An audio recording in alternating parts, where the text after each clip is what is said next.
రాష్ట్రంలో కూటమి ప్రభుత్వం ఏర్పడి గడిచిన ఏడాది కాలంలో ప్రజా సమస్యల పరిష్కారంలో సరికొత్త రికార్డు సాధించామన్నారు. ప్రభుత్వ చీఫ్ వినుకొండ ఎమ్మెల్యే జీవి ఆంజనేయులు రెవెన్యూ సదస్సులు వారం నిర్వహిస్తున్న ప్రజా దర్బార్ కార్యక్రమాలే అందుకు నిదర్శనమన్నారు. మంత్రి లోకేష్ స్ఫూర్తితో ప్రజా సమస్యల పరిష్కారమే లక్ష్యంగా చేపట్టిన ప్రజా దర్బార్ అయితే ప్రజలకు ప్రభుత్వానికి మధ్య ఎంతో దూరం తగ్గించిందని హర్షం వ్యక్తం చేశారు. వినుకొండ పట్టణంలో ప్రభుత్వ చీఫ్ విప్ కార్యాలయంలో శుక్రవారం నిర్వహించిన ప్రజా దర్బార్కు చీఫ్ విప్ జీవి ఆంజనేయులు ముఖ్య అతిథిగా హాజరయ్యారు. వినతులు స్వీకరించి ప్రజల సమస్యలు తెలుసుకున్నారు. వాటి పరిష్కారానికి తక్షణ చర్యలు తీసుకుంటామని హామీ ఇచ్చారు. ఈ సందర్భంగా మాట్లాడిన చీఫ్ విప్ జీవి ఆంజనేయులు తక్షణ స్పందన సత్వర పరిష్కారమే లక్ష్యంగా ప్రజా దర్బార్ను ముందుకు తీసుకుని వెళ్తున్నామన్నారు.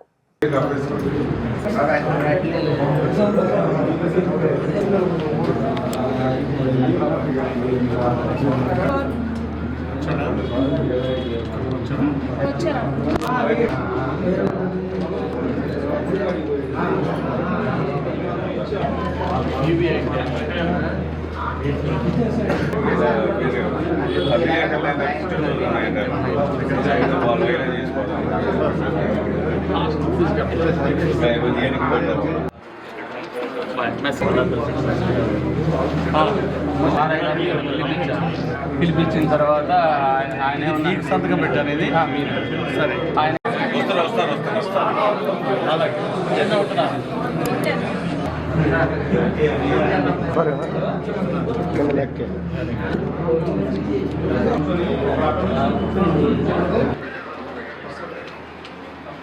ఈ కింద అయిందా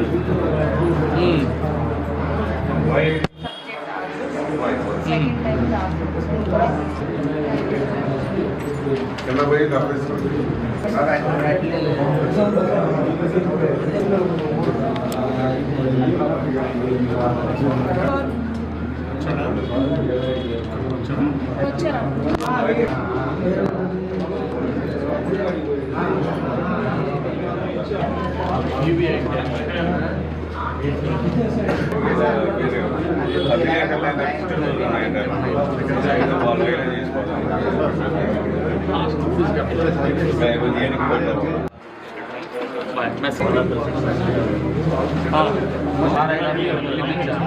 పిలిపించిన తర్వాత ఆయన సంతకం పెట్టారు. ఇది సరే